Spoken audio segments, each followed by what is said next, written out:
cadena de la inicua explotación. Con amor camina el paria hacia la révolution. Un autre futur, autre futuro. Et en fait, c'est, je pense, une projection incontournable pour connaître ce qu'a été le mouvement social en Espagne, sans avoir l'apport de ce qu'a été le mouvement anarcho-syndicaliste.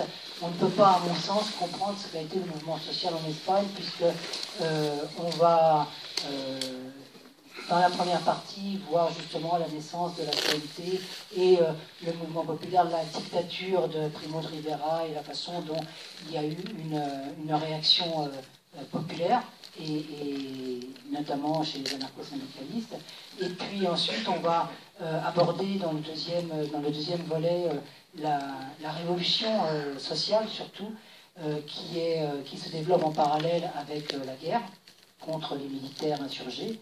Mais ce qui est important justement dans ce mouvement, c'est que cette guerre n'a pas été faite non simplement parce que c'était un coup d'État militaire, mais il y avait derrière une véritable organisation de la société qui était complètement révolutionnaire, puisque c'est les collectivités ouvrières et les collectivités des paysans, paysannes qui vont se créer et qui vont effectivement poser le plus grand problème aux forces réactionnaires, et pas que, aussi bien aux forces de la République.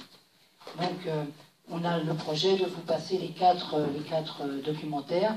Aujourd'hui, on a donc ces deux volets. Donc aujourd'hui, Richard, qui est donc le réalisateur de ces 4 films, est présent avec nous pour vous présenter les 2 premiers volets déjà, et puis à la fin de ces 2 premiers volets, répondre à toutes vos questions. Donc Richard Prost, cinéaste, je te passe la parole. Merci, Véronique. Bon, elle a tout dit, dans la présentation du film, je n'ai rien à dire. Ce que je pourrais dire, c'est que moi, ça fait au moins presque 20 ans que je n'ai pas répondu à un débat sur le film. Ça fait très longtemps que je ne l'ai pas vu. Je rappelle qu'il est sorti le 1er avril 1990.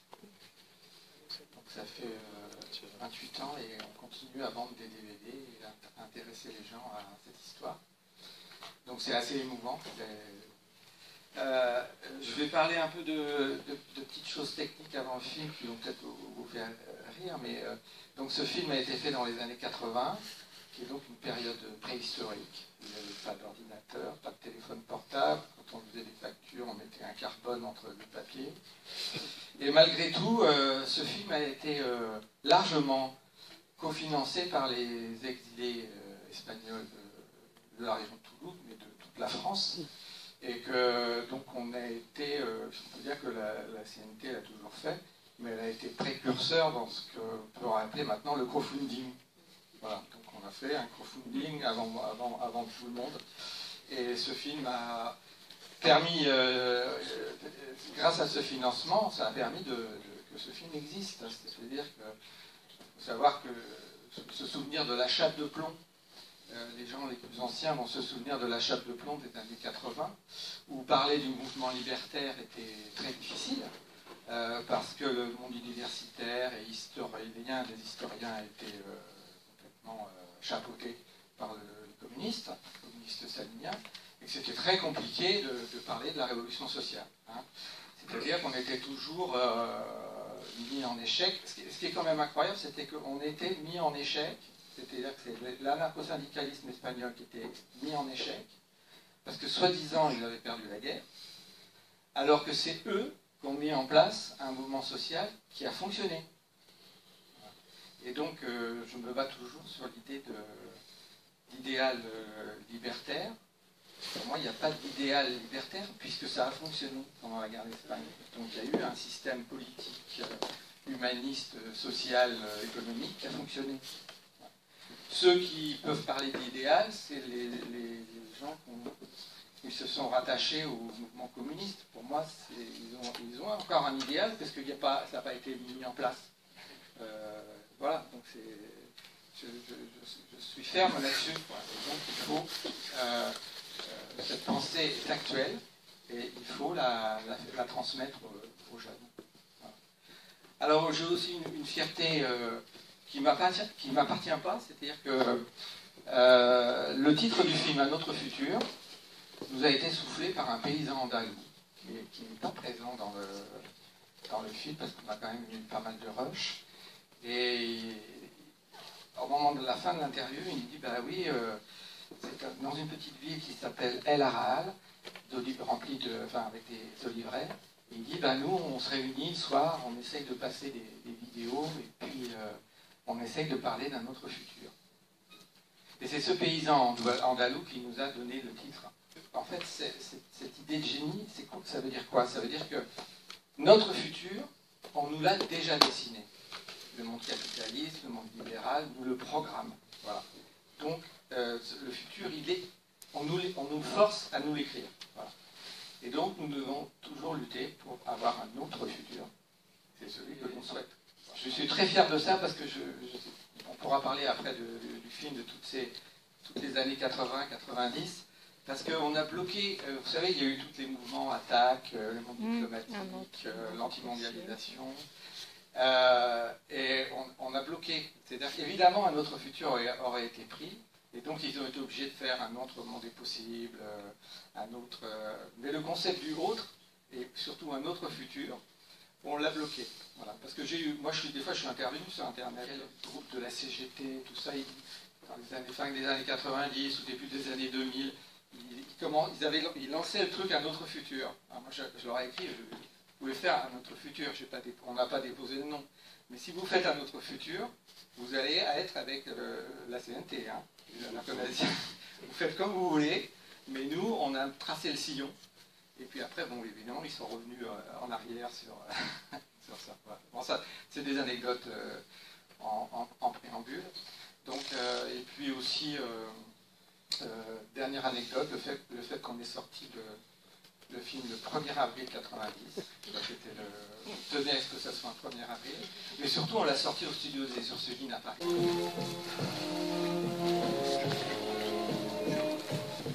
Alors sur cette deuxième partie, bon évidemment il y a un côté didactique, mais je suis très content d'avoir pu mettre en place ce côté un peu poétique. Et le fait qu'on ait pu fabriquer les parties avec la richesse de l'anarcho-syndicalisme de la CNT. On apprend, alors je sais qu'il y en a beaucoup d'entre vous qui l'ont déjà vu, mais quand on l'a vu qu'une fois, ça mérite d'être revu une seconde fois, évidemment, parce qu'on apprend à peu près aux 2/3 de la deuxième partie que le syndicat du cinéma a été collectivisé.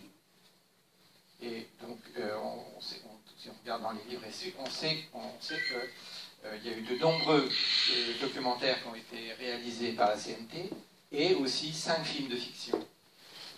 Et ces films de fiction, j'en ai la conviction, je n'ai pas lu d'article historique là-dessus, mais avec Aimé et Angèle, avec qui on a travaillé. Oui, j'avais oublié de dire que ce soir, il y a du lourd. Hein. Vous avez, derrière, vous avez Aimé Marcelan, qui est l'auteur, un co-auteur avec moi du film, et aussi Angèle Cavaliera. Donc si vous avez plein de questions techniques et tout, ils sont là, il n'y a pas que moi. Et donc on apprend qu'il y a donc, ces films de fiction qui sont mis en place. Et donc j'ai volontairement, j'ai fait ce qu'on appelle de l'anachronisme, hein. C'est-à-dire que pour la première partie, j'utilise des extraits de films de fiction de la CNT qui ont été réalisés en 1936-37. Mais qu'est-ce que ça veut dire? Ça veut dire que, en utilisant la simple richesse de la CNT, on raconte des choses, on met en image tout ça. Et, en 1925 naît La Nouvelle Idéale. Ce sont des petits romans pour faire venir les jeunes aux idées anarcho-syndicalistes. On les lit, c'est des histoires d'amour contrarié, tout ça, puis il y a le syndicat, il y a le machin, il y a la lutte. Et en fait, les films de fiction qui sont faits en 36-37 sont des mélos, qui sont en fait la mise en filmique des Nouvelles Idéales. C'est la même chose.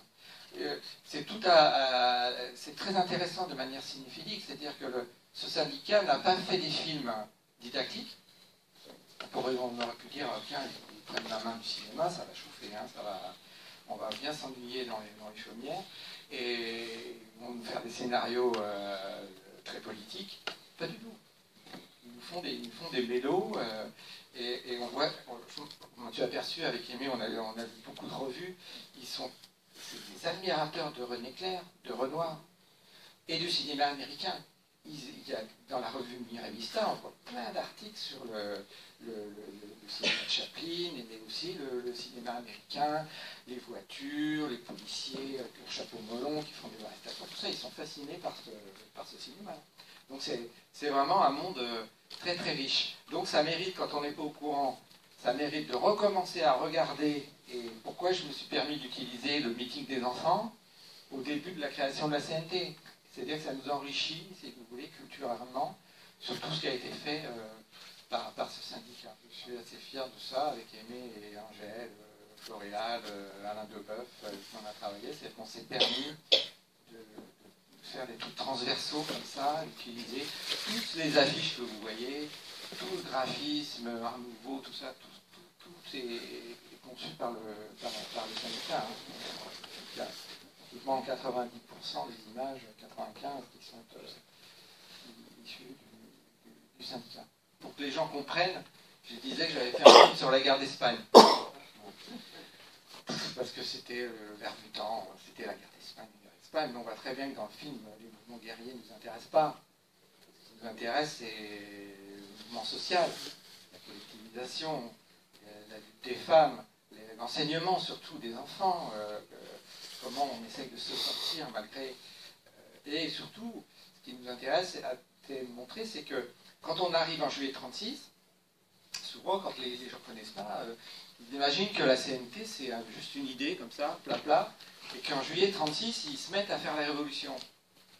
Non, on voit bien, le film le montre bien, c'est que c'est un long parcours, hein, et qu'il y en a beaucoup qui sont morts avant, hein, beaucoup qui ont été emprisonnés, et qu'ils ont lutté dans un système oppressif très très très important, quoi. Petit renseignement, la musique à la mort de Doudou. Alors, tiens, très bien. Très bien. Ce jazz, je ne sais pas, tout ça sort. Alors, ça m'a choqué. Alors, je vais vous expliquer pourquoi. Pourquoi je me suis permis de mettre Duke Ellington.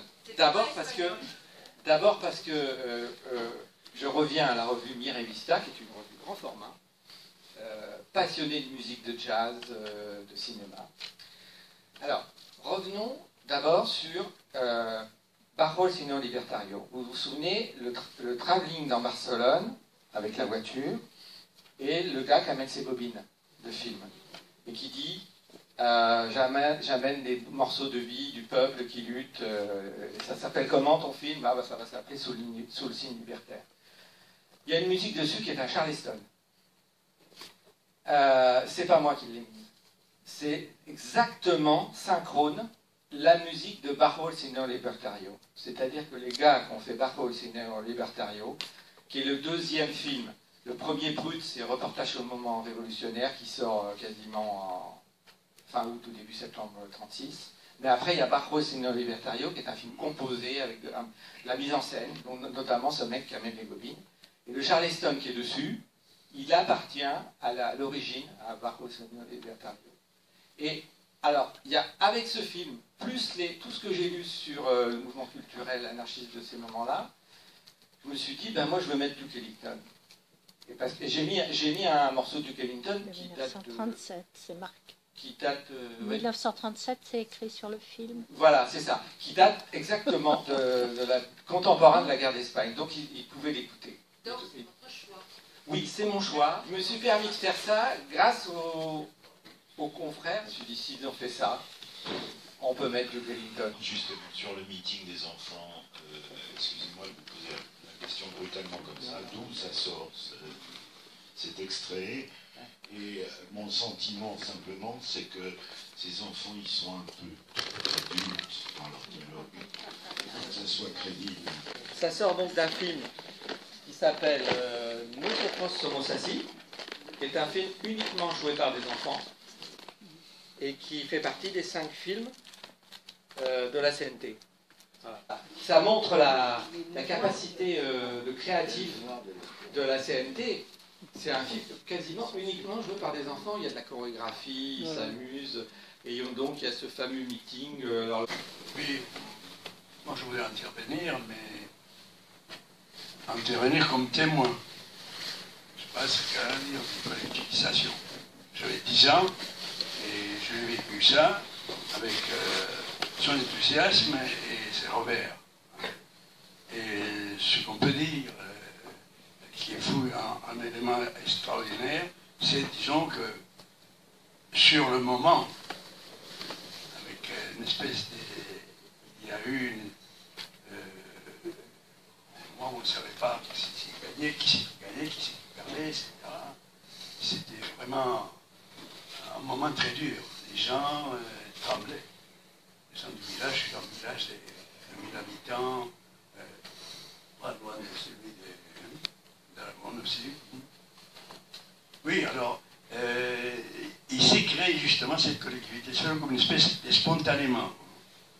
C'est-à-dire, on a fait appel aux gens, n'est-ce pas, à la Plaza Pública, et à ce moment-là, donc ils ont commencé à faire des discours, le groupe anarchiste qui existait tout le temps au village,